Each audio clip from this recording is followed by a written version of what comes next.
Bildiyiniz kimi, əlavə dəyər vergisi də vergi məcəlləsində ən böyük bölmələrdən birisidir. Vergi məcəlləsinin 153 və 181-ci maddələrini əhatə edir. Yəni, birinci qısaca məlumat vermək istəyirəm. İndi ola bilər ki, iştirakçılar arasında ƏDV-ni yəqin ki, yaxşı şəkildə təqdim edənlər də var. İndi təzə-təzə təqdim eləməyə başlayanlar da var. Ona görə ilkin məlumat vermək istəyirəm. 153 və 181-ci maddələri əhatə edir. Biz ilk başda bilməliyik ki, əlavə dəyər vergisi nədir? Əlavə dəyər vergisinin ödəyiciləri kimlərdir? Əlavə dəyər vergisinin vergi tutma obyekti nədir? Vergi tutulan əməliyyatın dəyəri, vaxtı nədir? Daha sonra vergi tutulan dövriyyədən büdcəyə əlavə dəyər vergisi necə hesablanır? Əvəzləşmələr hansı şəkildə həyata keçirilir? Hesabat dövrü nə vaxta kimi təqdim olunmalıdır və s. kimi başlıqlara əhatə edir. Bildiyiniz kimi, bu əlavə dəyər vergisi vergi tutulan dövriyyədən hesablanan ƏDV-nin məbləği ilə bizə daxil olan elektron qaymələr və idxalda ƏDV-nin ödənildiyini göstərən müvafiq sənədlərə surətdə əvəzləşməli olan verginin məbləğidir. Əlavə dəyər vergisinin ödəyiciləri isə ƏDV qeydiyyatından keçən və keçməli olan şəxslərdir. Yəni, sahibkarlıq fəaliyyəti ilə məşğul olan və ardıcıl 12 aylıq dövriyyəsi istənilən ayda 200.000 manatı keçən şəxslər, əlbəttə ki, burada istisnalar var. Məsələn, 218 birinci maddədə ictimai yaşayış fəaliyyəti ilə məşğul olan şəxslər, daha sonra mülkiyyətində olan avtonəqliyyat vasitələri ilə sərnişin daşıma fəaliyyətini həyata keçirən şəxslər və s. Yəni, bunlara şamil olunmur. Digər vergi ödəyiciləri 200.000 manat aşdığı təqdirdə əlavə dəyər vergisi kimi vergi orqanında uçota alınmalıdırlar. Belə qeyd edək. Əlavə dəyər vergisinin vergi tutulan əməliyyatın dəyərindən danışası olsaq, vergi tutulan əməliyyatın dəyəri malların təqdim olunması, malların təqdim edilməsi, işlərin və xidmətlərin göstərilməsi, vergi tutulan idxalın dəyəri, Azərbaycan Respublikasında istehsal olunan kənd təsərrüfatı məhsullarının pərakəndə satışında tətbiq olunan ticarət əlavəsi və yaxud 2022-ci il yanvarın 1-dən 5 il müddətinə kənd təsərrüfatı məhsullarının həm yerli, həm də xaricilərdə balıq məhsulları istisna olmaqla onlarda tətbiq olunan ticarət əlavəsi vergi tutma obyektidir. Əməliyyatın dəyəri isə 161-ci maddəyə əsasən vergi tutulan əməliyyatın dəyəri vergi ödəyicisinin müştəridən və ya digər şəxsdən aldığı və yaxud almağa haqqı olduğu ƏDV-siz dəyərdir. Yol vergisi istisnadır, digər rüsumlar bura daxildir. Əlavə dəyər vergisinin ödənilmə vaxtı isə belə qeyd edək ki, təqdim olunan mal, göstərilən iş xidmətlərə görə ödəmənin daxil olduğu vaxtdır. 178-ci maddədə də qeyd olunduğu kimi hesabat dövrü aylıqdır və 177-ci maddədə də qeyd olunur ki, əlavə dəyər vergisi bəyannaməsi aylıq təqdim olunur və hesabat ayından sonraki ayın 20-sinə dək dövlət orqanına, vergi orqanına təqdim olunmalıdır. Yəni, indi qısaca məlumat verdim. İndi mən əhatəli şəkildə ƏDV bəyannaməsini əhatəli şəkildə olacaq şəkildə maksimum nümunələr qeyd eləmişəm və bu nümunələr üzərindən düzü birinci növbədə fikirləşdim ki, BTP üzərindən tərtib eləmək. Amma indi günümüzdə onlayn şəkildə NÜETAX sistem təqdim olunduğu üçün elə o həmin portaldan təqdim eləyəsi oldu.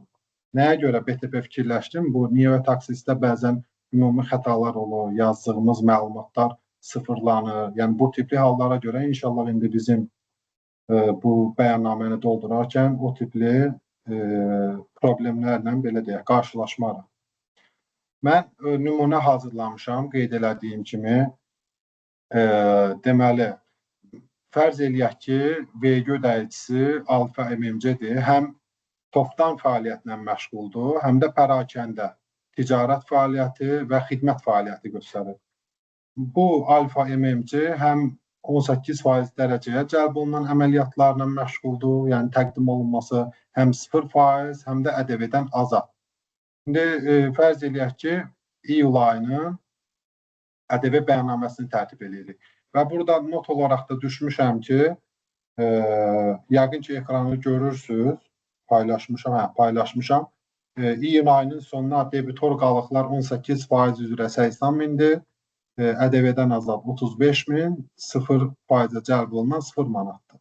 Yəni, mən bunu Excel-də də hissə-hissə tərtib edə bilərdim. Sadəcə orada hesablamalar baxımından vaxt çox getdiyi üçün belə nümunələr şəklində eləmişəm.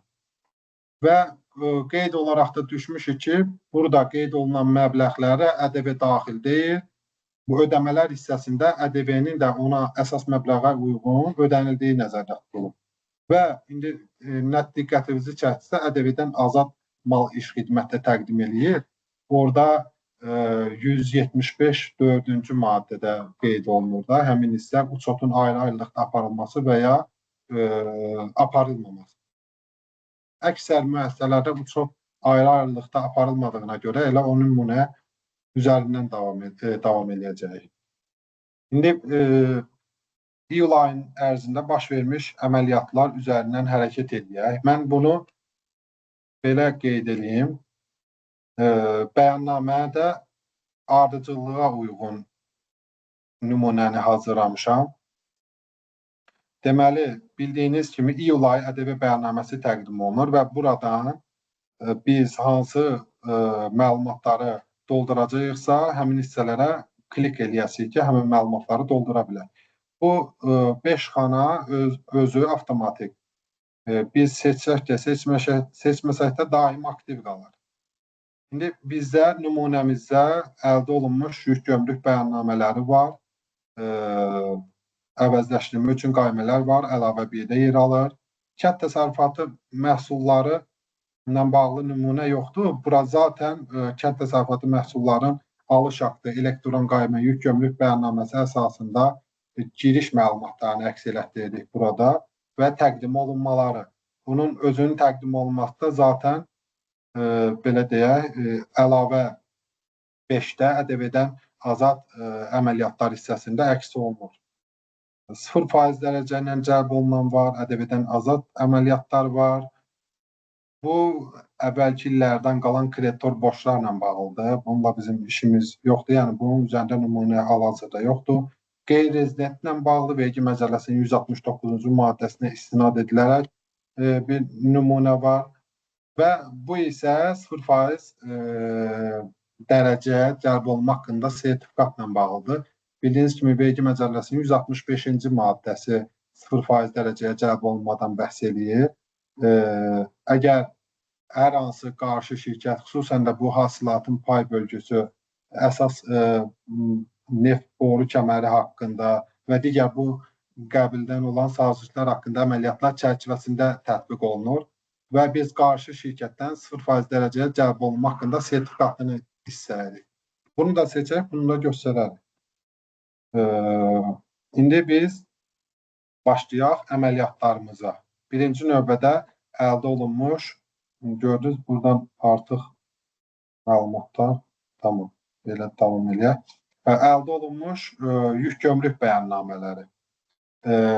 Bildiyiniz kimi, vergi məcəlləsinin 175-ci maddəsinə əsasən ƏDV tutulma vaxtı mallarda gömrük rüsumları ödənilən vaxtdır. Və 175.1.2-ci maddəyə əsasən əvəzləşdirilmə də malların idxalda ƏDV-sinin ödənildiyi vaxtdır. Və əlavə olaraq da qeyd edeyim ki, indi etap gedirik üzərindən. Bildiyiniz kimi, məsələn, ölkə daxilində mal alışı elektron qaymə ilə olanda, ümumiyyətlə əvəzləşmələr 2 sənəd üzərindən olur. Ya yük gömrük bəyannaməsi idxalda, ya da ölkə daxilində elektron qaymə faktura ilə. Elektron qaymə fakturada şərt var ki, 175.1-ci maddədə belə deyək, aldığımız mal, iş və ya xidmətin əsas məbləği bizim bank hesabımızdan qarşı tərəfin bank hesabına və ya digər ödəniş hesablarına, ƏDV məbləğimiz isə istər bankdan, istər ƏDV depozit hesabdan qarşı tərəfin ƏDV depozit hesabına ödənilməlidir. Amma bu qayda, belə deyək, idxalda ƏDV-nin ödənilməsinə bu şamil olunmur. 175 10-cu maddədə qeyd olunur ki, idxalda ƏDV-nin hansı formada ödənilməsindən asılı olmayaraq, həmin vergi ödəyicisinin belə deyək, ödəmiş olduğu ƏDV-ni əvəzləşdirmə hüququ var. Baxın, burada da qeyd olunub, gömrük orqanları tərəfindən verilmiş idxalda ƏDV-nin ödənildiyini göstərən idxal sənədləri ödənişin formasından asılı olmayaraq, bu maddənin məqsədləri üçün verginin əvəzləşdirilməsinə əsas verir. İndi bizim nümunədə qeyd olunub, nümunəyə keçməmişdən öncə bu qrafalar haqqında məlumat verim. Biz birincisi bunu belə ruchnoy qaydada əlimizlə doldura bilərik, ya da Excel fayl var burada, nümunəni indirib o formada buraya əlavə edə bilərik. İndi mən Excel forma hazırlamışam, amma sadəcə bunlar haqqında da məlumat verim. Əgər biz sətir 310 kodu seçiriksə, bu 18% dərəcəyə cəlb olunan əməliyyatdır idxalda. 311, əlbəttə ki, həmin o idxal olunan malın dəyəri vergi məqsədləri üçün belə deyək də, biz oradakı dəyərin 18%-ni dövlət büdcəsinə ödəyirik. Yəni, məsələn, 5000 manat ƏDV məbləğdirsə, 0.18-də böləndə biz bu qrafada yazacağımız belə deyək, əsas ƏDV-siz dəyəri tapılır. Yəni, həmin ƏDV-siz dəyərin 18%-i bizə əlavə dəyər vergisini verməlidir. Yəni, orada 18% dərəcədə daha çox invoice dəyəri, üzərinə gəlinir idxal rüsumu, birinci növbədə invoice dəyəri ola bilər, daşınma haqqı ola bilər, əgər belə deyək, DAP şərti ilə gəlmirsə, indi bu terminlərə yəqin ki, əksəriyyətiniz məlumatlısınız, məlumatlı olmayanlar da araşdıra bilərlər. Yəni, DAP şərti ilə o deməkdir ki, bizim gömrük, belə deyək, gömrük orqanımıza kimi məhsulu göndərici göndərirsə, bu DAP şərti sayılır. Yox, məsələn, PSA şərti ilə biz özümüz xaricdən malı gətiririksə, daşınmanı biz özümüz təşkil ediriksə, bu zaman həmin o təchizatçının bizə kəsdiyi invoice dəyərinin üzərinə daşınma haqqı, əgər yükü sığorta elətdirmişiksə, yük sığorta haqqı, idxal rüsumu gəlinir və oradan 18% ƏDV hesablanır. Yəni, bura əməliyyat haqqı, elektron xidmət haqqı, yəni, bu tipli belə deyək, ödəmələr ƏDV məqsədləri üçün həmin dəyərin üzərinə əlavə olunmur. Qısaca məlumat vermək istədim. 310-cu və bu məlumatları, belə deyək, EGOV portalından bir-bir orada daxil olub da YQB nömrələrini, əgər qeydiyyatınız varsa, yükləyib baxa bilərsiniz. Həmin yük gömrük bəyannaməsində 32-ci qrafada yer alır. Ya da EKASTın portalından idxal olunmuş mallar haqqında hesabat var. Oradan müvafiq dövrü seçməklə həmraya düşən əvəzləşdirməli yük gömrük bəyannamələrinizi seçə bilərsiniz. Yəni, bəzən belə suallar da yönəlir ki, bizə, məsələn, bəyannamə yaradılıb, deyək ki, 29 iyunda bəyannamənin yaranma tarixi. Amma faktiki buraxılış tarixi 1 iyuldur. Yəni, hansı ki, görmüşsünüz, bəlkə də o boz rəngdə olur, mal buraxıldı qeyd olunur. Yəni, biz onu artıq iyul ayında əvəzləşdirə biləsirik. Ödəmələrini iyun ayında eləsək də, yaranması iyun ayında olsa da, amma əvəzləşdirmə iyul ayında olacaq. Yəni, faktiki olaraq sistemdən görürük ki, mal iyul ayında gömrükdən buraxılır. 310-cu qrafa qeyd elədiyim kimi 18% dərəcəyə cəlb olunan, 311-ci qrafa azad əməliyyatlardır, idxaldan azad, idxalda ƏDV-dən azad daha doğrusu. 314-cü maddə vergi məcəlləsinin 175-3-cü maddəsinə əsasən əvəzləşdirilməsinə yol verilməyən ƏDV məbləği məsələsidir. 316-cı maddə isə 0% dərəcə ilə cəlb olunan əməliyyatlardır. İndi bizim nümunəmizdə qeyd olunub ki, müəssisə tərəfindən 18% dərəcə ilə cəlb olunan 70.000 manat dəyərində mallar və ƏDV-dən azad olan 120.000 manat dəyərində toxum və tingilər idxal edilmişdir və gömrükdə rəsmiləşdirilmişdir. Yəni, iyul ayında yekunlaşıb bu proses. ƏDV-dən azad qeyd elədik. Bu toxum tinklər belə deyək, həm idxalı, həm satışı 164.1.30-cu maddə olmalıdır. Maddəyə əsasən ƏDV-dən azaddır. İndi bu əməliyyatları biz belə deyək, ƏDV bəyannaməmizə doldururuq bu məlumatları. Daxil oluruq sənədi yüklə. Qeyd elədiyim kimi, mən daha öncə bunu burada formalaşdırmışam. Əvəzləşən YQB-lər və burada biz artıq görürük ki, 310-cu qrafada YQB-nin tarixi, yəni malın buraxılış tarixi, ƏDV-siz dəyəri 70.000, bunun 18.000 belə deyək, 18%, 12.600 manat. 311-ci qrafa isə bizdə azad əməliyyatları idi. Qeyd elədiyim kimi, bunu burada rutinal şəkildə də doldurmaq olar. Bu formada seçib məlumatları qeyd eləmək. Çox üzr istəyirəm.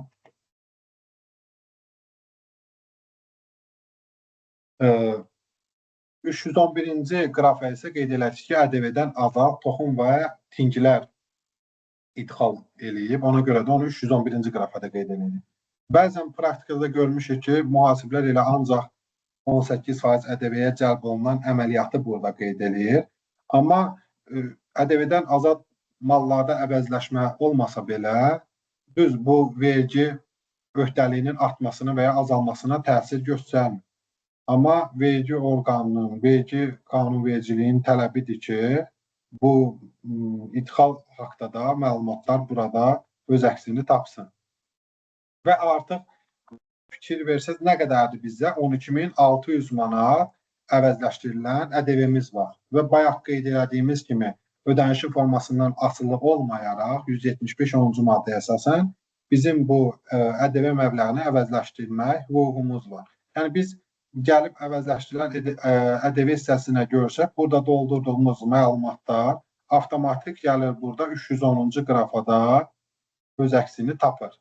Və 311-ci qrafada da ƏDV-dən azad olan malların dəyəri avtomatik burada öz əksini tapır. Yəni bu məbləğ bizə büdcədən qaytarılası məbləğdir birinci növbədə. Daha sonra bizim nümunəmizdə öz əksini tapıb ki, iyun ayında EQAİMə ilə alınmış 635 manat 13 qəpikli manatlıq malın ödənişi iyulda tam icra edilib. Biz malı almışıq iyun ayında, amma ödəməsini eləmişik iyul ayında. Yox, çox üzr istəyirəm, ondan öncə elə iyul ayında 2500 manatlıq mal almışıq və onun 1200.65 manatlıq hissəsini iyulda da ödəmişik. Həmçinin iyun ayında EQAİMə ilə mal almışıq və iyul ayında ödəmişik. Bundan əlavə də iyun ayında Alfa MMC işçilərinin korporativ tədbirinin təşkili üçün xidmət göstərən şirkətdən elektron qaymə faktura alıb. 2580 manat dəyərində əyləncə xidməti. Və ödəmələrini də 175.1-ci maddədə 175 maddədə qeyd olunduğu kimi əsas məbləği qarşı tərəfin bank hesabına, ƏDV məbləğində depozit hesabına ödəyib. Yəni 175-ci maddənin tələblərini pozmayıb əslində. Birinci növbədə qeyd eləyək ki, bizə daxil olan avans elektron qaymə fakturalar əvəzləşdirilmir. Ancaq mal, iş, xidmət faktiki olaraq əl dəyişibsə, yəni biz alan tərəfi bizə təqdim olunubsa, həmin qaymələri əvəzləşdirmə hüququmuz var. Və belə qeyd edeyim ki, bəzən də sual soruşurlar ki, əsas məbləğin ödənişi olunub, amma ƏDV məbləğin ödənişi olmuyor. Biz bunu əvəzləşdirə bilərikmi? Birinci növbədə 175.1-ci maddədə qeyd olunur ki, ödənilmiş əsas məbləğ, baxın, buradan da maddəyə baxaq, hətta daha yadda qalan olsun. Həyata keçirilmiş sayılan mal göndərilməsi, iş görülməsi və ya xidmət göstərilməsi nəzərdə tutulan əməliyyatlar üzrə alınmış elektron qaymə fakturaların dəyərinin və ona mütənasib ƏDV məbləğinin tam ödənildiyi var. Biz məsələn 1000 manat qarşı tərəfə ödəmişiksə, 1000 manata mütənasib 180 manatı da ödədiyimiz zaman biz əvəzləşdirməni həyata keçirə bilirik. həmçinin əsas məbləğin ödənişini elədiniz. ƏDV məbləğini ödəmədiyiniz halda bir iş günü müddətində ƏDV məbləği də ödənilməlidir. Onu da burada vurğulayaq. 175.1.3-cü maddədə görürsünüz ki, bir iş günü müddətində. Əvvəllər bu eyni gündə ödənilməli idi, amma hal-hazırki qanunvericiliyimizdə bir iş günü müddətində möhlət verilir bununla bağlı. Əgər biz əsas məbləği ödədik deyək ki, 1000 manat, ƏDV məbləği hələlik ödəməmişiksə, yəni bir iş günü müddətində, vergi məcəlləsinin 58.6-cı maddəsinə əsasən həmin o ƏDV məbləğinin 50% miqdarında sanksiya oluna bilərik biz. Normalda belə deyək, o daha çox səyyar vergi yoxlamalarında ortaya çıxır da, belə deyək. Həmçinin gec ödədiyimizə görə nə vaxt ki, dövlət ödəməli idi, amma 5 gün, 10 gün sonra ödədik. 59.1-ci maddəyə əsasən də biz həmin məbləğə 0,1% peniya deyək, dəbbə deyək, cərimə deyək, ödəyirik və bu davamlı şəkildə olmur da bu. 59.2-ci maddədə də qeyd olunur ki, bir ildən çox olmamaq şərtilə. Yəni, qəti şəkildə əsas məbləği ödəyib, ƏDV-nin ödənişini saxlamaq olmaz. Yoxsa həm sanksiyaya, həm də cəriməyə məruz qala bilərsiniz. Bunu da qeyd eləyək ki, amma avans qaymələrində, bizə daxil olan avans qaymələrində onunla bağlı bir müddəa yoxdur, sanksiya ilə bağlı. Yəni, biz əsas məbləği ödəyib, ƏDV-ni ödəməyə də bilərik. Onunla bağlı bir sanksiya qeyd elədiyim kimi yoxdur. Amma əsas məbləği ödədik, məsələn, bugün ayın 20-si, 20 avqustda əsas məbləği ödədik, mal, xidmət, iş biz deyək ki, ayın 30-u aldıqsa, həmin gün ƏDV məbləği də qarşı tərəfə ödəməliyik. Buna görə də bu qanunda düşünürəm ki, bununla bağlı yəqin ki, ilərləyən dönəmlərdə bir addım atarlar. Çünki bu sahibkarlar üçün maliyyə sıxıntısına səbəb olur da bu. Əsas məbləğ daxil olub, vergi məcəlləsi 166-cı maddə nə deyir? Ödəmənin vaxtı, həmin vəsaitin daxil olduğu vaxtı, yəni belə deyək, öz hesabınıza. Və 166-7-ci maddədə qeyd olunur ki, ƏDV-siz dəyərin və ya ƏDV məbləğinin hər ikisindən biri daxil oldusa, biz vergi orqanına həmin ƏDV öhdəliyini yaratmalıyıq. Buradan da görürsünüz ki, bu məbləğin məqsədləri üçün ödəmə dedikdə təqdim edilmiş malların, işlərin, xidmətlərin ƏDV-siz dəyərinin və ya ƏDV məbləğinin ödənilməsi nəzərdə tutulur. 2024-cü ilə kimi, 2024-cü ilə kimi, 20-dən 24-cü ilə kimi əvvəllər sadəcə əsas məbləğin ödənilməsi nəzdində, belə deyək, ƏDV öhdəliyimiz yaranırdı. Amma yeni qanunvericiliklə istər ƏDV məbləğ daxil olsun, istər əsas məbləğ daxil olsun, vergi orqanı dövlət qarşısında bizim ƏDV öhdəliyimiz yaranmış olur. İndi buradan nümunəmizə qaydası olsaq, paralel vergi məcəlləsi maddələri ilə göstərə getmək istəyirəm ki, daha yadda qalan olsun, daha sonra biz hansı maddələrə istinad edəcəyimizi bilək, ona görə bu formada deyirəm.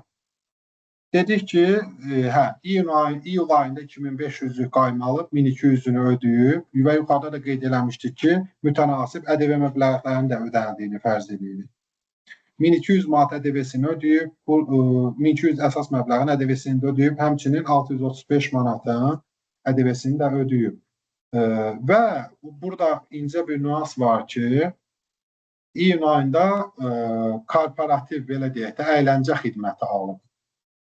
Və bu 2580 manat vergi məcəlləsinin 175-3-cü maddəsində qeyd olunur ki, 109.4 və 119.2-ci maddələri istisna olmaqla bu müəssisənin sosial xərcləri və işçilər üçün sosial xərcləri və əyləncə xərcləri əvəzləşdirilməsinə icazə verilmir. Nəinki əvəzləşdirilməsinə, illik mənfəət vergi bəyannaməsini təqdim edəndə həmin məbləğin xərc kimi qeyd olunmasına da icazə verilmir. Həmin məbləğ gəlirdən çıxmayan xərclərdə qeyd olunmalıdır və bölüşdürülməyən mənfəət hesabına həyata keçirilməlidir. Baxın, həmin dediyim maddəni də qeyd eləyək burada. 175 3-cü maddə, 109.4 və 119-cu maddə istisna olmaqla. Yəni, bu nə deməkdir? Niyə bu maddələrə istisna verir? 109.4-cü maddədə qeyd olunur ki, əgər bu xərclər sahibkarlıq fəaliyyəti nəzdində həyata keçirilibsə, yəni elə müəssisələr ola bilər ki, onlar zaten fəaliyyəti bundan ibarətdir. Sosial xərc, əyləncə xərcləri, yəni bu tipli xərclər. 119.2-də də qeyd olunur ki, əslində əvvəllər işçilər üçün ödədiyimiz, belə deyək, işçilərin mənzil xərcləri, yemək xərcləri, nümayəndəlik xərclərinin xərc kimi yazılmasına, həmin qaymələrin əvəzləşdirilməsinə icazə yox idi. Amma hal-hazırki qanunvericiliklə deməli, nümayəndəlik xərclərinin, işçilərin mənzil xərcləri olsun, əmək şəraiti zərərli, ağır olan yeraltı işçilərdə çalışan işçilərə belə deyək, müalicə xarakterli verilən süd məhsulları və ona bərabər məhsullara görə çəkilən xərclər əlbəttə ki, normalar daxilində həmin qaymələrin əvəzləşdirilməsinə icazə verilir, xərc kimi yazılmasınadır. Keçək misalımıza. Mən bu əvəzləşməni də biz birinci növbədə burada yük gömrük bəyannamələrimizi qeyd elədik. Burada mən klik qoysam da həmin hissə yenə silinib, onu saxlayaq burada. Əvəzləşdirmək üçün elektron qaymələr. Yenə bunu bayaq qeyd elədiyim kimi köhnə şəkildə belə qaymə seriya nömrə, məbləğlər, ödəmə məbləğləri qeyd eləyərək rüsumlu şəkildə də qeyd eləyə bilərik. Yəni, niyə burada ümumi məbləğ var, burada ödənilmiş məbləğ var? Biz elə ola bilər ki, hər hansı bir qaymə daxil olub bizə, mal, iş, xidmət əldə eləmişik. Onu bir dəfəyə yox, 2 hissədə, 3 hissədə ödənişini eləyə bilərik. Fərqi yoxdur. Yəni, biz 2 hissədə də ödəsək, yəni, məsələn, 1000 manatlıq qaymə daxil olsa, 500-ünü ödəmişiksə, cari ayda, həmin ayda ödədiyimiz məbləğ qədər əvəzləşdirmə eləyə bilərik. Burada da 308-ci maddə tamamilə məcəllənin icazə verdiyi əvəzləşdirmə məbləğləridir. 314-cü maddə biraz öncə qeyd elədiyim kimi 175 3-cü maddədə qeyd olunan sosial və əyləncə xərcləridir. 316-cı maddədə 0% dərəcə ilə cəlb etdiyimiz qaymənin məlumatları əks olunmalıdır. İndi mən bunu Excel formada zaten formalaşdırmışam. Həmin o məbləğlər gələcək burada öz əksini tapacaq. Və aşağıda biz baxsaq görərik ki, 308-ci qrafada biz faktiki nəyi əvəzləşdirə biliriksə, yəni burada nümunəmizdə 1200 manatın ödəniş edilmişdir və 635 manat. Bu məbləğlərin toplamı elə bizə burada 1835 manatı verəcək. 2580 manatda biraz öncə qeyd elədiyim kimi əyləncə xərcidir. Ona görə də 314-cü qrafada 175 3-cü maddəyə əsasən əvəzləşdirilməsinə yol verilməyən ədəbi məbləğ. Bu hissəyə də gəlib biz burada bu iki qrafanı doldurandan sonra məlumat üçün burada açaq, baxaq. Deməli bizdə idxal olmuşdu 70.000 18% cəlb olunan 120.000 idxaldan azad. Daha sonra deməli 300 necə saniyə? Burada bu hissə onlayn olduğu üçün sistem atdı bunu. Tamam. Əvəzləşdirilən hissə niyə burada qalmır?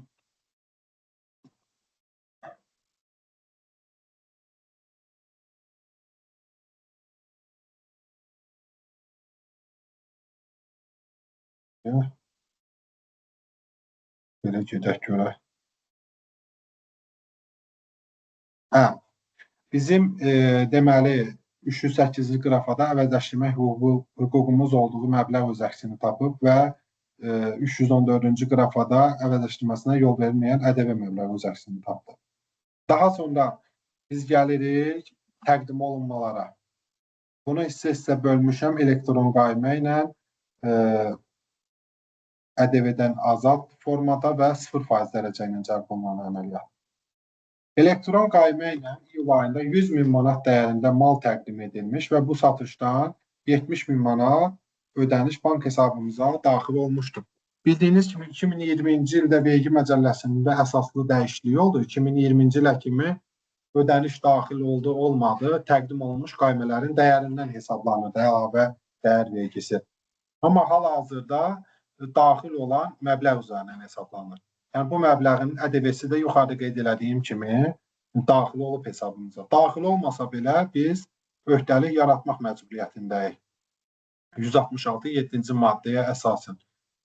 ƏDV daxil oldu, əsas daxil olmadı. Yenə də biz həmin məbləği ona müvafiq, ƏDV-yə müvafiq əsas məbləği tapıb ƏDV bəyannaməmizə qeyd eləməliyik. Gəlin bu əməliyyatı qeyd edək. 301.117-ci maddədə öz əksini tapır, əlavə 3.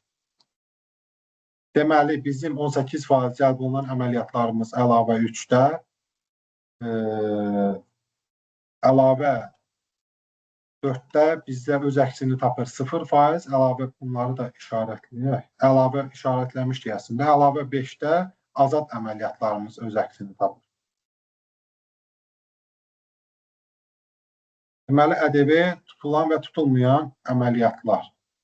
2 saniyə, bu dəqiqləşmiş bəyannamə kimi qeyd olunub, öz əksini tapır.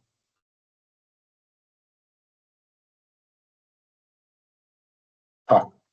Gəldik, dedik 100.000 manat mal təqdim eləmişik.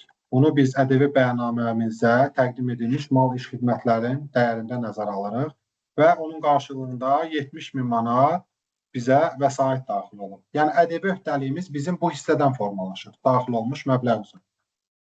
Daha sonra qeyd olunur ki, 50.000 manat dəyərində də xidmət göstərilib, 20.000 manatlıq hissəsinin ödənişi həmin ayda əldə edilib. 301.2.6-cı maddə, 301.1.2.6-cı maddədə qeyd olunur. 50.000 manat xidmət göstərmişik, 20.000 manatı nə olub? Hesabımıza daxil olub. Daha sonra qeyd olunur ki, 18% dərəcəliyə cəlb olunan əməliyyatlarımızda iyun ayının sonunda 80.000 manat debitorumuz var idi. 80.000 manat burada debitorumuz var idi. Həmin 80.000 manat debitordan da təqdim etdiyimiz mala görə 40.000 manat ödəniş daxil olub. Yəni biz bu 80.000 manatı deyək ki, may ayında, iyun ayında, hansısa ayda təqdim edəndə bu təqdim edilmiş hissədə qeyd eləmişik. İndi həmin 80.000 manata görə, yox, çox üzr istəyirəm, burada. 80.000 manata görə 40.000 manatlıq hissə bizə daxil olur. 70.000 daxil olmuşdur, 40.000 də daxil olanda 110.000 manat daxil olmuş sayılır. Daha sonra qeyd olunur ki, 150.000 manat avans daxil olmuş və avansın qarşılığında 60.000 manatlıq mal həmin ay ərzində təqdim olunmuşdur. Belə qeyd eləyək ki, 166.7-ci maddədə qeyd elədiyimiz kimi daxil olmalara görə ƏDV öhdəliyimiz yaranır. Əsas məbləğ ƏDV-si də ona uyğun yaradılıb.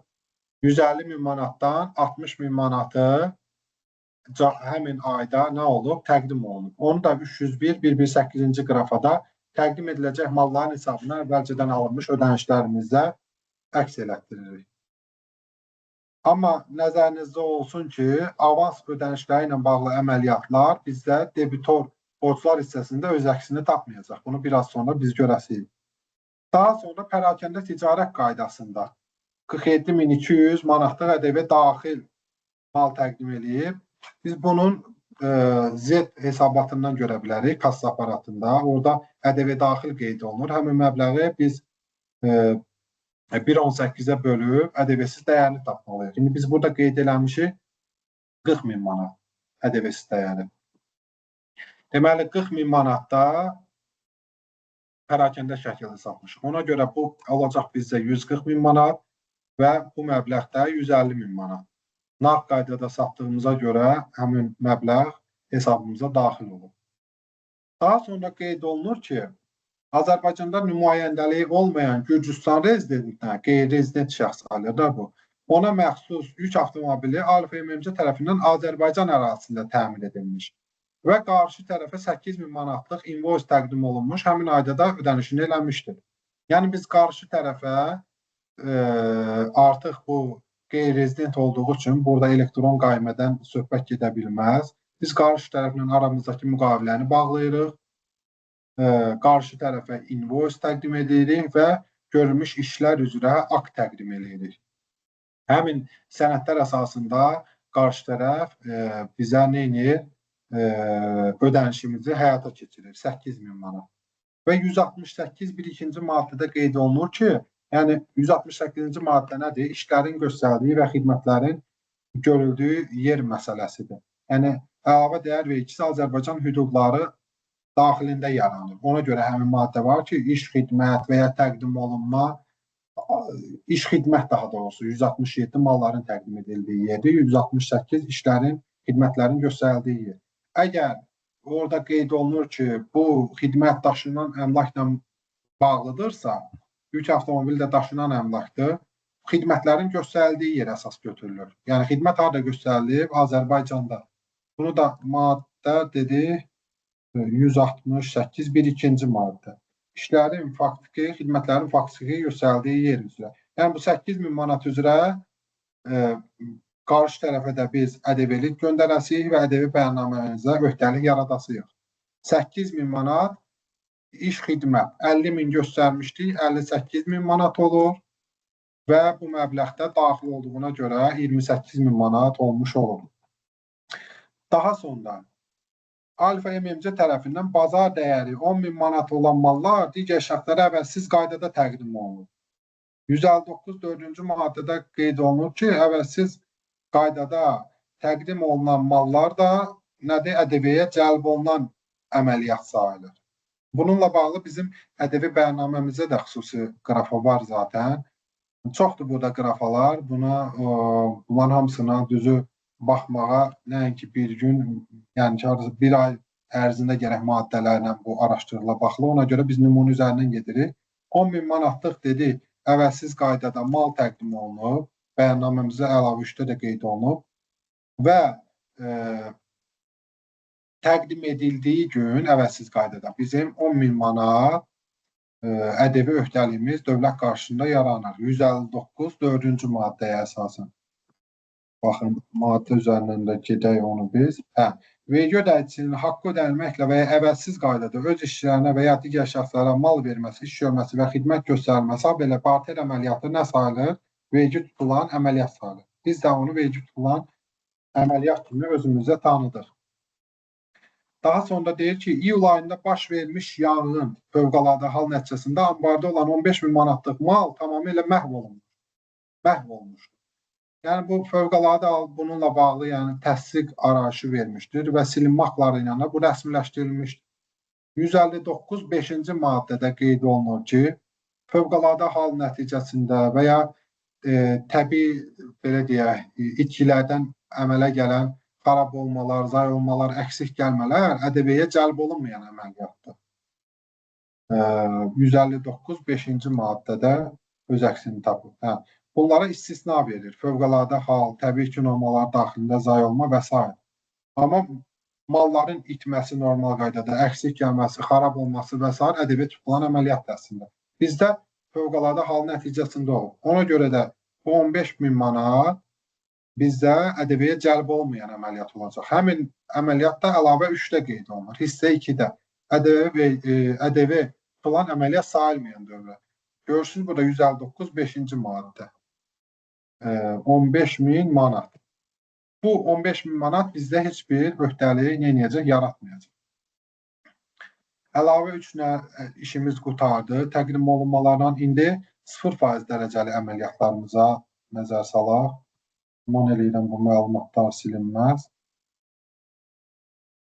0% dərəcə ilə.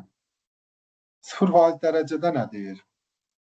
Bildiyiniz kimi, ümumiyyətlə 164-cü maddə ƏDV-dən azad əməliyyatlardır, 165-ci maddə 0% dərəcə ilə cəlb olunan əməliyyatlardır. Məsələn, 164-cü maddə bizim nümunədə göstərdiyimiz kimi toxumların, tingilərin belə deyək, idxalı və satışı ƏDV-dən azaddır.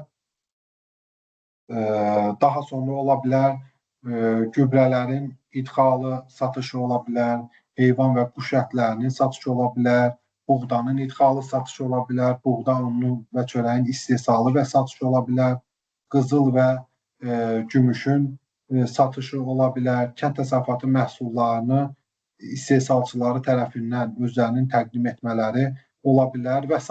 Yəni, bu azad olan əməliyyatlardır. Çox geniş mövzudur. Ona 164-cü maddədə baxmaq lazımdır. 165-ci maddədə biraz öncə qeyd elədiyim kimi hasilatın pay bölgüsü əməliyyatlarında tətbiq olunur və yaxud beynəlxalq və tranzit qaydada yük daşımalığı həyata keçirən şəxslər ola bilər və s. Yəni 165-ci maddədə və yaxud malların ixracı da ƏDV-yə 0%-dən cəlb olunan əməliyyatdır. Yəni biz o zaman ixrac bəyannaməsi yazırıq, məhsulumuzu xaricə ixrac edirik. Burada da qeyd olunur ki, 55.000 manatlıq mal ixrac edilmiş və bu əməliyyat üzrə 30.000 manatlıq ödəniş alınır. 165.1.3-cü maddə. 165.1.3-cü maddədə qeyd olunur malların ixracı.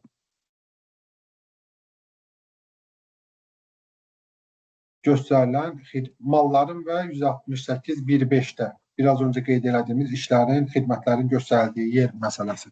Orada ixrac ƏDV-yə 0%-dən cəlb olunur, qeyd elədiyimiz kimi. 55.000 manatlıq təqdim olunmamız olub, 30.000 manatda ona görə nə olub? Daxil olmamız olub. 55.000 manat malların ixracı üzrə təqdim olunmamız olub. 30.000 manatda ona uyğun daxil olmamız həyata keçirilir. Debitor borcları 0 olub iyun ayının sonuna.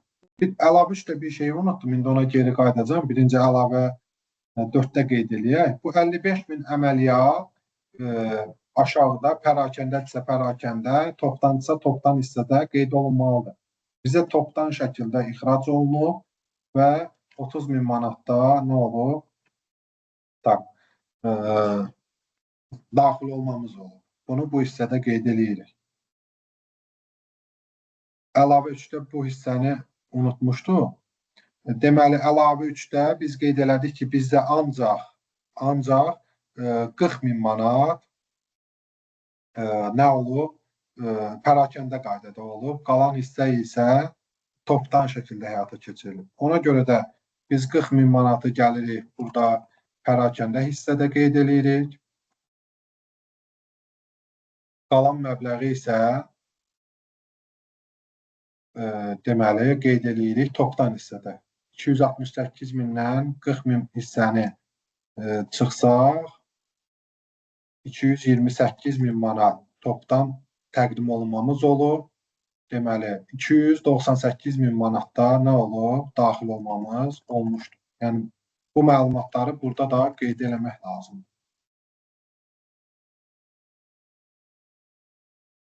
Daha sonra bizdə ƏDV-dən azad olan toxum tinglər 80.000 manatlıq təqdim olunub, 45.000 manatlıq hissəsi həmin ayda daxil olub.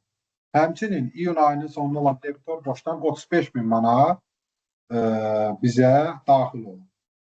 80.000 manat 164, 130-cu maddə. Deməli, ƏDV-dən azad əməliyyat.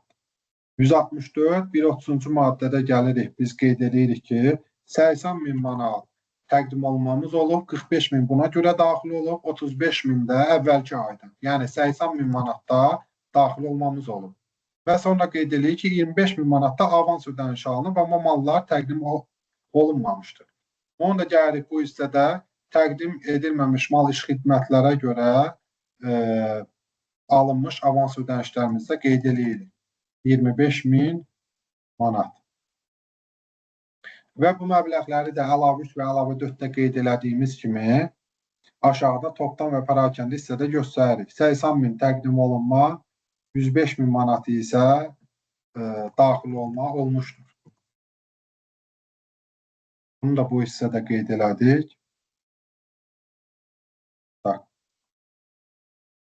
İndi gəlirik qeyri-rezidentin bizə göstərdiyi xidmətlərə nəzər yetiririk.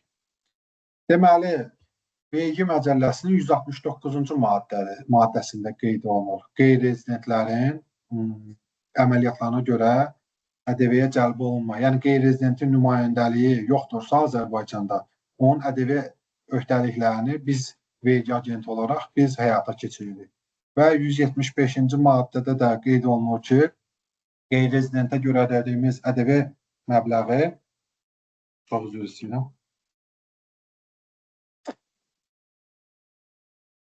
qeyri-rezidentə görə ödədiyimiz ƏDV məbləğini əvəzləşdiririk. Yəni, əslində biz burada bir şey itirmirik də. Birinci öhdəliyi yaradırıq.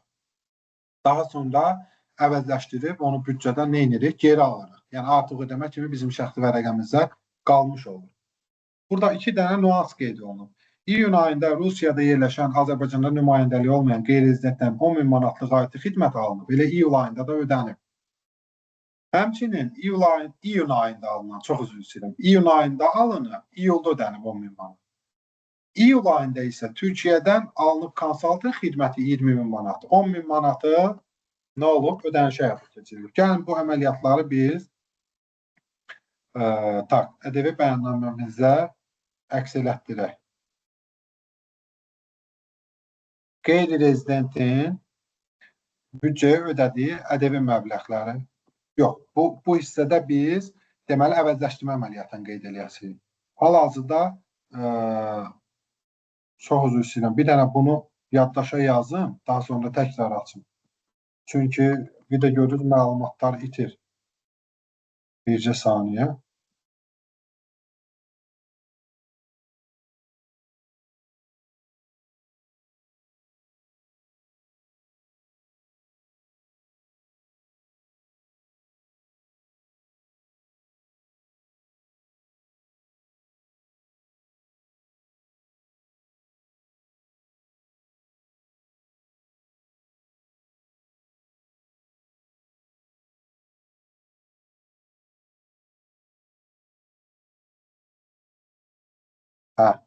Qaydaq.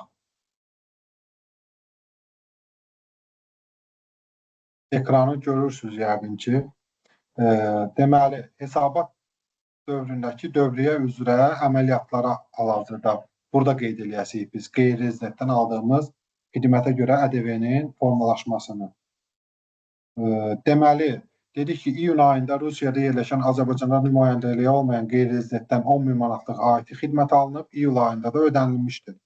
Biz nə vaxt ki, aidiyyəti xidmətini almışıq iyun ayında, onu gəlib burada 306 birinci qrafada 169 3-cü maddəyə əsasən vergi məcəlləsi.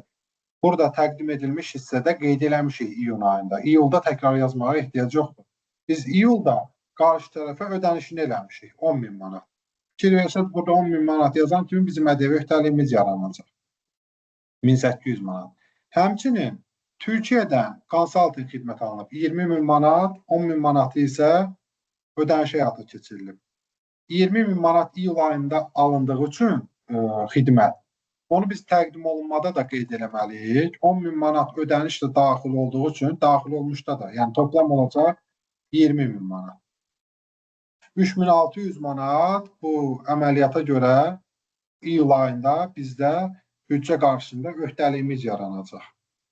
Yəni biz ancaq xidməti almışıq iyun ayında, ödənişini eləməmişiksə, bu hissədə qeyd eləyəcəyik 306 birinci qrafada. Yox, əgər ödənişini də eləmişiksə, bu hissədə qeyd eləyəcəyik. Ödənişini elədiyimiz ayda da əlavə 7-də əvəzləşdirmək üçün məlumatları əks elətdirəsinik. İndi bizdə iyul ayında ödəmə olunur. Ona görə də əvəzləşdirməni həyata keçirəcəyik. Qeyri-rezident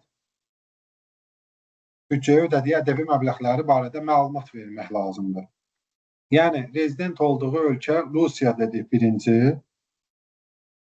Bunu mən belə deyək də, şərti olaraq qeyd eləyirəm. Rusiya. Rusiya, məsələn, deyək ki, ALLC-dir. ÖN-i də hər hansı bir şey yazaq. Məsələn, görülmüş işlər IT xidməti almışdı. Deyək ki, iyun ayının əvvəlində biz xidmət almışdıq, təhvil yekunlaşmışdı. Amma ödənişi eləmişik nə vaxt? İyul ayında. Məsələn, iyulun 27-sində. Nə qədər ödəmişdik? 10 min Rusiyaya. 1800 manat bizdə nə olacaq? Əvəzləşməmiz olacaq. Digər əməliyyat isə hardan alınmışdı konsaltı xidməti? Türkiyədən.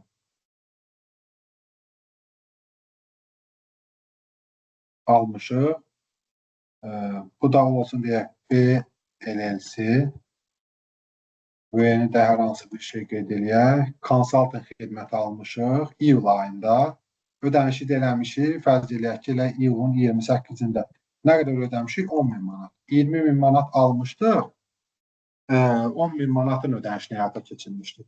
Və qeyd edeyim ki, avans ödəsək belə iş xidməti bizə təqdim eləməyib.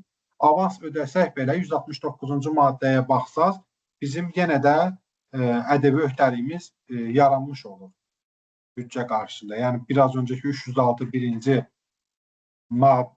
qrafada qeyd eləmiş olmalıyıq. Nə qədər oldu toplam?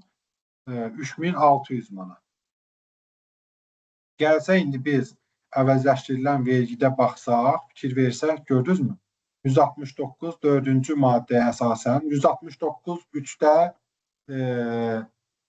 vergi öhdəliyinin yaranma vaxtını qeyd edir. 169-un 4-cü maddədə isə deyir ki, bu əməliyyat əvəzləşdirməyə əsas verən əməliyyat ödəniş olunduğu ayda. Yəni 3600 manatı biz əvəzləşdirib neyniyəsik? Dövlətdən geri alasıyıq. Daha sonra iyun ayında elektron qaymə ilə təqdim edilmiş, biz təqdim eləmişik 20 min manatlıq malı iyunda təqdim eləmişik. İyul ayında qarşı tərəf bizə geri qaytarıb və vəsaitini geri alıb. Biz ona geri qaytarmışıq. Belə olduğu təqdirdə bu vergi məcəlləsinin 163-cü maddəsində bəhs olunur. Əməliyyatın tam və ya qismən ləğv edilməsi, malın tam qismən geri qaytarılması, xarakterinin dəyişdirilməsi, əməliyyatın, qiymətlərin artıb azalması. Yəni bu əməliyyatda hansı ayda baş verirsə, cari ayda. ƏDV bəyannaməsində biz qeyd edirik 163-cü maddəyə əsasən. Amma ilkin uçot sənədlərindəki yanlışlıq olarsa, o tipli məlumatları, məsələn, nə ola bilər? May ayında bizə daxil olub 500 min manat, amma biz səhvən qeyd eləmişik 450 min manat. Bu əməliyyatı gətirib biz cari ayda dəqiqləşdirilən bölmədə yaza bilmərik. Onu biz qayıtmalıyıq. Hansı ayda o səhv gedirsə 72.5-ci maddəyə əsasən. Hansı ayda həmin əməliyyat səhv olubsa, həmin ayda gedib dəqiqləşmə verməliyik və debitor borclar məsələsinə görə də biz nə etməliyik? Sonraki aylara da dəqiqləşmə verməliyik. Və belə olan halda əlbəttə ki 0,1% bizdə hər gün üçün penya hesablanacaq. Ona görə də diqqətli olmaq lazımdır. Amma burada aldığı malı geri qaytarır. Yəni bunu düşünün ki, məsələn, adam yanvar ayında mal alıb, iyul ayında qaytarır. Biz gedib yanvar ayına dəqiqləşmə versək, 7 ayın bəyannaməsinə dəqiqləşmələr verilə gəlməlidir. Ona görə də 163-cü maddə işə düşür burada. 163-cü maddədə biraz öncə qeyd elədiyimiz kimi mal qismən və ya tez qaytarılır, qismən və ya tam qaytarılarsa dəqiqləşdirilən bölmədə öz əksini tapır. Baxın burada 318-də artırılan dövriyyə, 319-da azaldılan dövriyyə, 0% azad və ya ƏDV-si geri qaytarılan malların geri qaytarılması üzrə dəqiqləşdirilən bölmədə öz əksini tapır. Bizdə hal-hazırda azaldılan dövriyyədir. Nə qədərdir? 20 min manatlıq malı geri qaytarır. Ancaq bunu da qeyd edeyim ki, fərz eləyək ki, iyun ayında almışdı, amma ödənişini eləməmişdi. İyulda da qaytardı. Belə olan halda ancaq dövriyyə məbləğində qeyd edirik və buna müvafiq gedib debitor borclarda həmin 20 min manatı silirik oradan. Çünki debitor borcumuz artıq axı 20 min manat qədər azaldı. Amma həm almışdı, həm ödəmişdisə, o zaman debitor borclarla işimiz yoxdur. Burada da ödənilmiş məbləğ hissəsində qeyd edirik və 3600 manat artıq nə olacaq? Bizim ƏDV öhdəliyimiz bu qədər azalacaq. Və burada qeyd olunur ki, biz 10.000 manatlıq mal almışıq iyun ayında. Yəni biz Alfa MMC olaraq. İyul ayında qaytarmışıq, o da bizim pulumuzu neyiniyib? Geri qaytarıb. Biz iyun ayında almışdıq və əvəzləşdirmişdik. Yəni büdcədən geri almışdıq. Artıq bu əməliyyat, belə deyək, malları geri qaytarırıqsa, ləğv olursa, dövlət deyir ki, vergi orqanı deyir ki, bu 10.000 manata görə əvəzləşdirdiyin məbləğ qədər vergiyə olan öhdəliyini artır. Ona görə də gəlirik 324-cü qrafada əvəzləşdirilən əməliyyatların azaldılmasına görə. Yəni biz bu məbləğ qədər əvəzləşdirilən ƏDV-mizi neyinirik? Azaldırıq. Nə qədər dedik? 10.000 manat. 10.000 manatlıq. Və bu da bizim bəyannaməmizə öz əksini tapdı. Və incə nüanslardan biri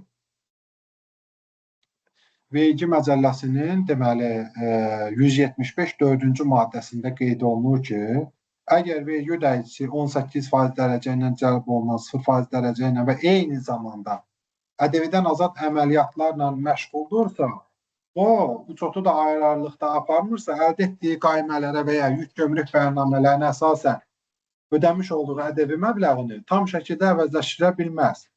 Burada nə olmalıdır? Xüsusi çəki tətbiq olunmalıdır. İndi biz o həmin xüsusi çəkini tapasıyıq ƏDV-dən azad əməliyyatın ümumi dövriyyədəki payına. Yəni biz ƏDV-dən azad böləsiyik, deməli 18,0 azad. Üçünün cəminə bölüb ƏDV-dən azad hissənin xüsusi çəkisini, faizini tapasıyıq. Və orada bizim məcəllədə qeyd olunur ki, 175-6-cı maddə olmalıdır,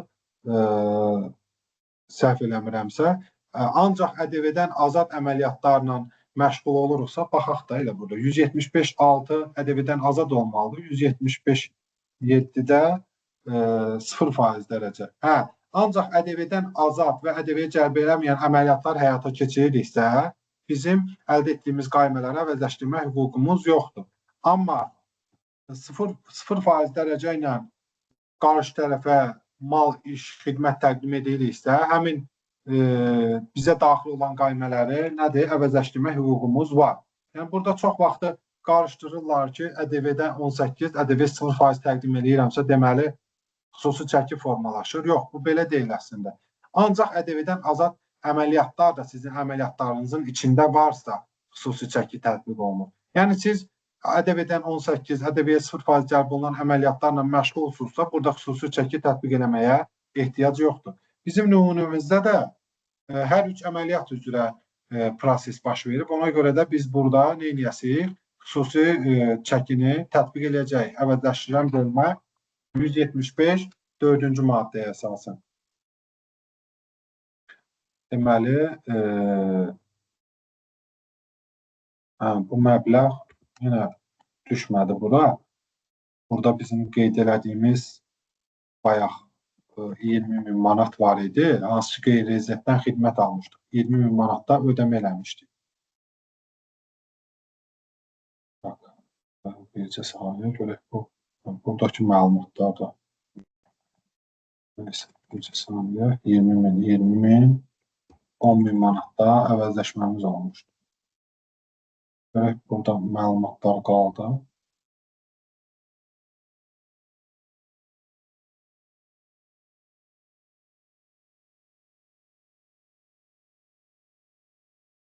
Burada müəyyən qədər kommersiya məlumatları var. Ona görə stop edib yaddaşa yazıram. Üzrlü hesab edeyim.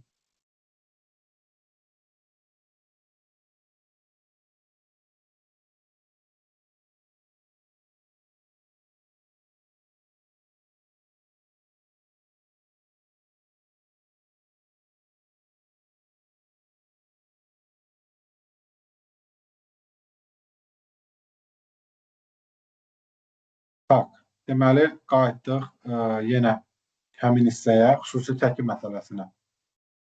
Burada çünki bu məlumatları qeyd eləmişdik, yaddaşda qalmamışdı. Ona görə təkrar yaddaşa verdim.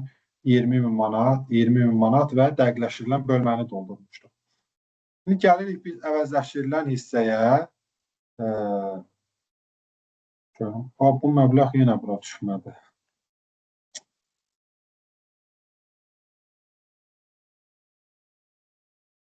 Niyə düşmür bu? Əvəzləşdirilən 169. Hə, onda yəqin ki, bu hissə bircə saniyə. Hə, bu hissə də qaydasındadır. Məsələn, ümumi xətadır bəlkə. Hə, düşdü. 3600 manat qeyri-rezidentə görə əvəzləşməmiz var idi. O məsələni qeyd etmək istəyirəm. Bizə deməli burada əməliyyatların cəmi 308, 309, 310,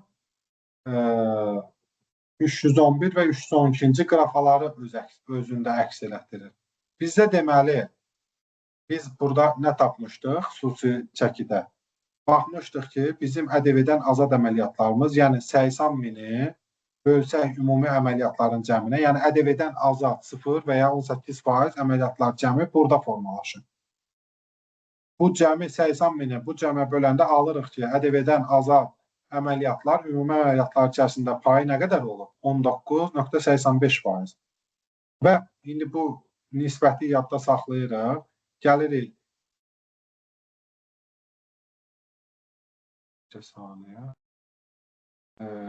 Gəlirik əvəzləşdirilən bölməyə. Bizdə nə qədərdir ümumi əvəzləşdirilən məbləğimiz? Yəni bu məbləğ, onu nəzərə alın ki, bu 3 qrafa bu hesablamaya 3 qrafa deyəndə bu qrafa, bu hesablamaya daxil deyil. Bizdə deməli hesablayaq. Ümumi əməliyyatların cəmi 16.530-44. 16.530-44-ü vursaq, xüsusi çəkiyə 19,85%. Alırıq ki, 3281 manat 29 qəpik bizim vergi məcəlləsi 175-4-cü maddəyə əsasən əvəzləşdirilməsinə yol verilməyən ƏDV məbləğidir. Yəni həm ƏDV-dən azad, həm də ƏDV-yə cəlb olunan əməliyyatlarla məşğul olduğumuz üçün. 3281,29. Görürüz, burada nə oldu? Bizim əvəzləşdirilən vergi məbləğimiz azalmış oldu.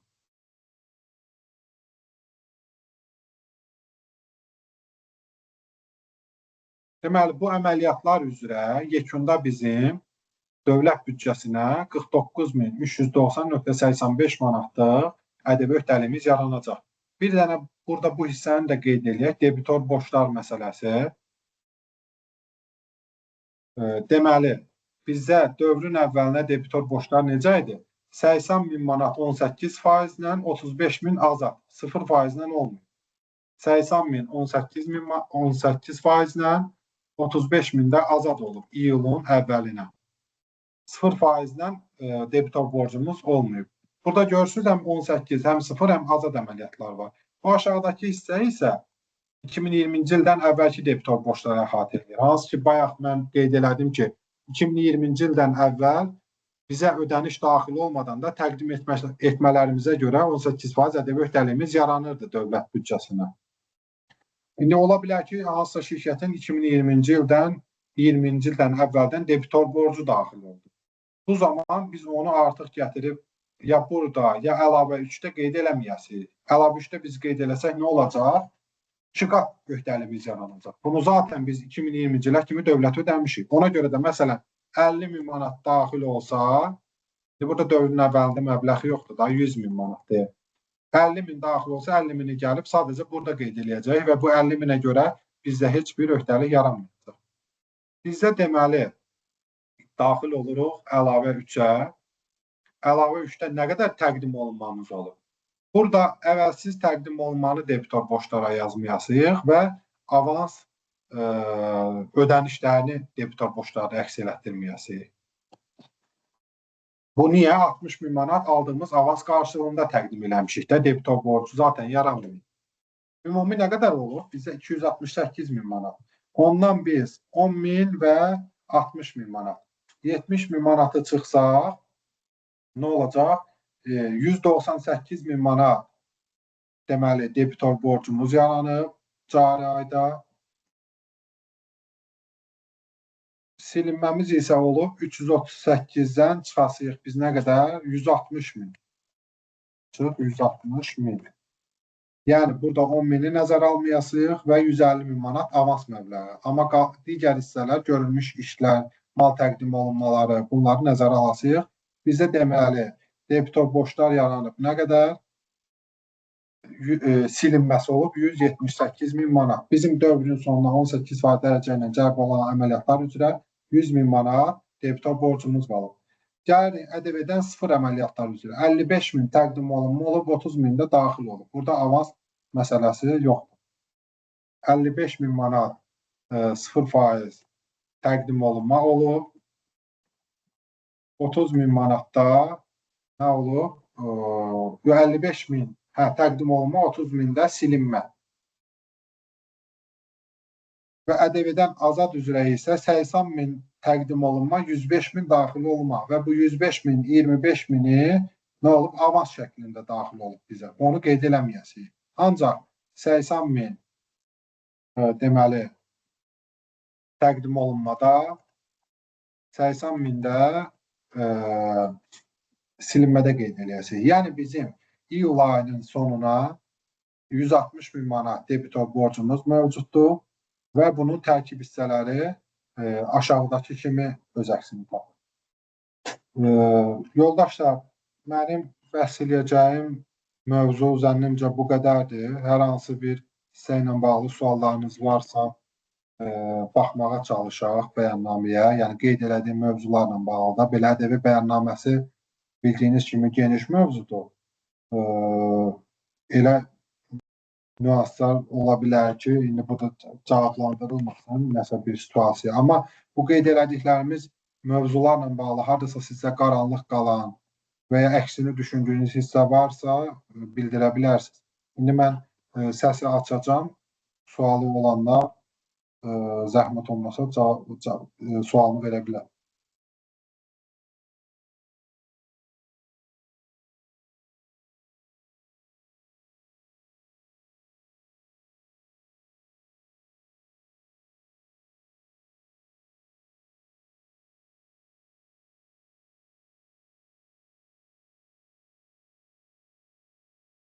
Bildiyim qədərilə səs açılıb.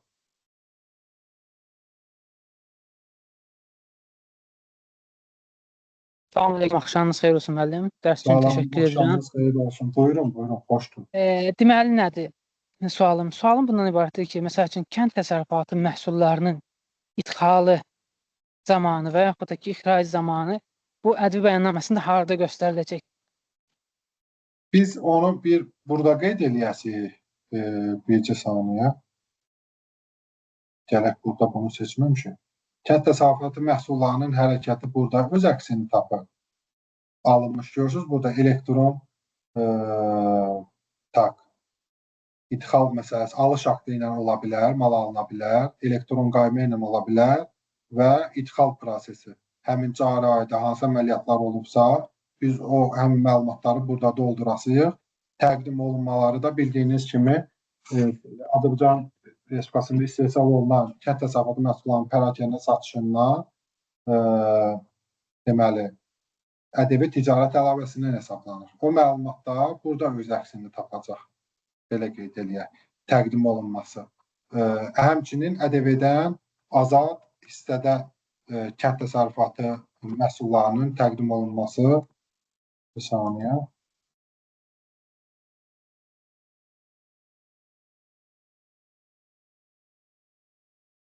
Həmin hissə, həm burada silindi yenə, həmin o belə deyək, əməliyyatları həmin biraz öncə göstərdiyimiz hissədə qeyd eləyəsiniz. Amma təqdim olunmaları 303-15-ci qrafada kənd təsərrüfatı məhsullarının istehsalçıları özlərinin istehsal etdikləri kənd təsərrüfatı məhsulları üzrə dövriyyələr. Burada təqdim olunma və daxil olma üzrə burada öz əksini tapacaq.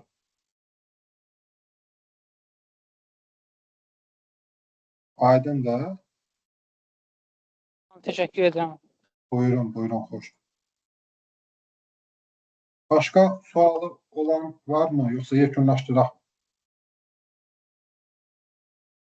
Və onu da qeyd edeyim ki, mən inşallah bu tipli seminarlar çalışacağım ki, vaxt tapdıqca davamlı şəkildə tərtib eləməyə çalışım da, belə deyək, ödənişli şəkildə. Bundan sonraki planın ödəmə mənbəyindən vergi bəyannaməsidir. Yəni, qrupda yəqin ki, indi olan vaxtı paylaşılacaq. Mən hər birinizə təşəkkür edirəm. Vaxt ayırdınız. İşdən, yəqin ki, əksəriyyətimiz işdən gəlmişik. Yorğunuq, amma yenə də nəysə bir şeylər öyrənmək üçün burada bir araya toplandıq. Təşəkkürümü bildirirəm. Bu video çəkilişdə deməli hissə-hissə paylaşılacaq mənim YouTube səhifəmdə. Göndərərəm onu da mən sizə. Bu qədər. Çox sağ olun, təşəkkür edirəm. Gecəniz xeyrə, uğurlar olsun hər birinizə. Axşamınız xeyir. Olar bir sual verim sizə. Buyurun. Ayaqdan, bəli, buyurun. Hə, demək, mən İctimai Birliyə qaimə göndərmişəm və orada qeyd eləmişəm ki, yəni əlvədən azad kimi. Bəli. Bəyannaməni verəndə mənə uyğunsuzluq gəldi. Məndə, yəni bəyannamədə büdcəyə borc yaranmadı. Yəni büdcədən geri qaytarılma oldu 2800 belə civarında. Orada uyğunsuzluqda qeyd eləyirdi hansı xanaya yazmaq lazımdır. İndi xatırlamıram tam olaraq. Mən həmin xanada göstərdim. Xanım, məktub gəlib sizə, məktub. Bəli. Siz o məktubu mənə, yəni WhatsApp-da ata bilərsinizmi? Mən onun üzərindən, çünki belə ümumi deyə bilməyəcəm. Bir dənə məktubla baxım. Yəni sabah, bu gün axşam ya da sabah səhər mən məktuba baxıb, lazım olsa harda, necə yazılmalıdır, dəstək olaram mən sizə. Eyni desk. Çox sağ olun. Narahatçılıq yox. Siz sağ olun.